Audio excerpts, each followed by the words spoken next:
Hey guys, thanks for supporting and subscribing. இன்னைக்கு Nallampatti chicken வறுவல் பார்க்கலாம். நமக்காக ஒரு 3-4 பேர் உயிரை கொடுக்கறதுக்கு இருக்காங்க அப்படின்னா அது வந்து chicken and family, mutton and family and fish and family தான்.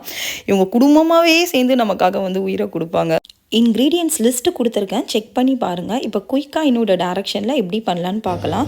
ஒரு பேனில் நல்லெண்ணெயை ஹீட் பண்ணி மஸ்டர்ட் சீட்ஸை போடுங்க. ஒன்ஸ் கடுகு வந்து நல்லா பொரிஞ்சவுடனே கை ஃபுல்லாக வந்து கறி லீவ்ஸ் வந்து ஆட் பண்ணுங்கள். கறி லீவ்ஸ் ஆட் பண்ண அடுத்த செகண்ட் வந்து சின்ன வெங்காயம் வந்து அப்படியே ஆட் பண்ணி நல்லா வந்து குயிக்காக வந்து ஒரு ஸ்டிர் கொடுங்க. ஸ்டிர் கொடுத்ததுக்கப்புறமா வந்து ரெட் சில்லியை, காஞ்ச மிளகாயை ஒன்று பாதியாக நல்லா பிச்சு இதோட போட்டு நல்லா வந்து மிக்ஸ் பண்ணி விடுங்க. இதோட காரம் வந்து அந்த வெங்காயத்தில் வந்து இறங்குற அளவுக்கு மிக்ஸ் பண்ணி விடுங்க. ஒன்ஸ் வெங்காயம் வந்து நல்லா ஓரளவுக்கு டிரான்ஸ்பரண்ட்டாக வந்ததுக்கப்புறம் ஜிஞ்சர் கார்லிக் பேஸ்ட் வந்து ஆட் பண்ணி நல்லா வந்து ஆஸ் யூஷுவல் சாட்டே பண்ணுங்கள். ஜிஞ்சர் கார்லிக் பேஸ்ட் ஆட் பண்ண உடனே வந்து இமீடியட்டாக வந்து சால்ட் ஆட் பண்ணும். அப்போ தான் வந்து அந்த ஜிஞ்சர் கார்லிக் வந்து கீழே அந்த சட்டியில் வந்து ஒட்டாது. ஸோ அதுக்காக தான் நம்ம வந்து சால்ட் ஆட் பண்ணி வந்து நல்லா மிக்ஸ் பண்ணுறோம். இப்போ வாஷ் பண்ணி கட் பண்ணி எடுத்து வச்சுருக்க சிக்கனை வந்து நல்லா ஆட் பண்ணி நல்லா வந்து அந்த ஜிஞ்சர் கார்லிக் பேஸ்ட்டு சால்ட்டெல்லாம் ஆட் பண்ணியிருக்கோம் இல்லையா, அதோட மிக்ஸ் பண்ணி ஒரு 1/2 டீஸ்பூன் ஆஃப் டர்மரிக் பவுடர், மஞ்சத்தூளையும் ஆட் பண்ணி நல்லா வந்து மிக்ஸ் பண்ணி விடுங்க. மிக்ஸ் பண்ணிவிட்டு லிட் போட்டு க்ளோஸ் பண்ணி வச்சிடணும். அகெயின் ஒரு 7 to 8 மினிட்ஸ் கழிச்சு ஓப்பன் பண்ணி பார்த்தோன்னா இதுலேருந்து வாட்டர்லாம் கொஞ்சம் ரிலீஸ் ஆகிருக்கும். திருப்பியும் நல்லா வந்து பிடிக்காமல் நல்லா ஒரு தடவை வந்து நல்லா வந்து கம்ப்ளீட்டாக ஒரு தடவை மிக்ஸ் பண்ணி திருப்பியும் வந்து லிட் போட்டு நம்ம வந்து க்ளோஸ் பண்ணி வைக்கணும்.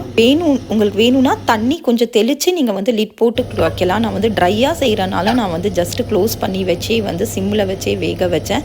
இப்போ வந்து சிக்கன் குக் ஆகிருக்கா அப்படின்னு சொல்லிட்டு ப்ரெஸ் பண்ணி பாருங்கள். குக் ஆனதுக்கப்புறமா பெப்பர் அண்ட் ஜீரா பவுடர், இது வந்து ஆப்ஷனல் தான், ஆக்சுவலாக இந்த ரெசிபியில் இல்லை. இது வந்து காஞ்ச மிளகாயோட டேஸ்ட்டு தான் இருக்கும். இதை நான் ஆல்ரெடி ட்ரை பண்ணியிருக்கேன். அப்போ வந்து எங்களுக்கு அந்த ஸ்பைஸ் லெவல் பத்தலை அப்படின்றனால நான் jeera powder and pepper powder add பண்ணி நல்லா ஒரு 2 மினிட்ஸ்க்கு அந்த பெப்பரெல்லாம் மிக்ஸ் ஆனதுக்கப்புறமா கொத்தமல்லி தூவி நல்லா லிட்டை க்ளோஸ் பண்ணி வச்சிங்கன்னா தான் அந்த ஃப்ளேவர்ஸ் எல்லாம் நல்லா இன்கார்பரேட் ஆகும். அதோடு எடுத்து சர்வ் பண்ணோம் அப்படின்னா நம்ம நல்லாம்பட்டி சிக்கன் வறுவல் ரெடி. இதில் காஞ்ச மிளகா, நல்லெண்ணெய், சின்ன வெங்காயம் தான் மேஜர் ரோல் ப்ளே பண்ணும். உங்கள் ஸ்பைஸ் லெவலை ஏற்ற மாதிரி ஆட் பண்ணிக்கோங்க. எங்களோட காஞ்ச மிளகா கொஞ்சம் மொக்கையாக இருந்தனால நான் வந்து ஜீரா அண்ட் பெப்பர் பவுடர்லாம் யூஸ் பண்ணேன். கண்டிப்பாக ட்ரை பண்ணி பாருங்கள். கொடுத்துருக்க அளவுங்களை விட உங்கள் அன்புன்ற ஆயுதத்தை அளவில்லாமல் போட்டு சமைச்சு கொடுத்தீங்கன்னா உணவு மட்டுமல்ல, உறவுகளும் உங்களை வணங்கும். நன்றி.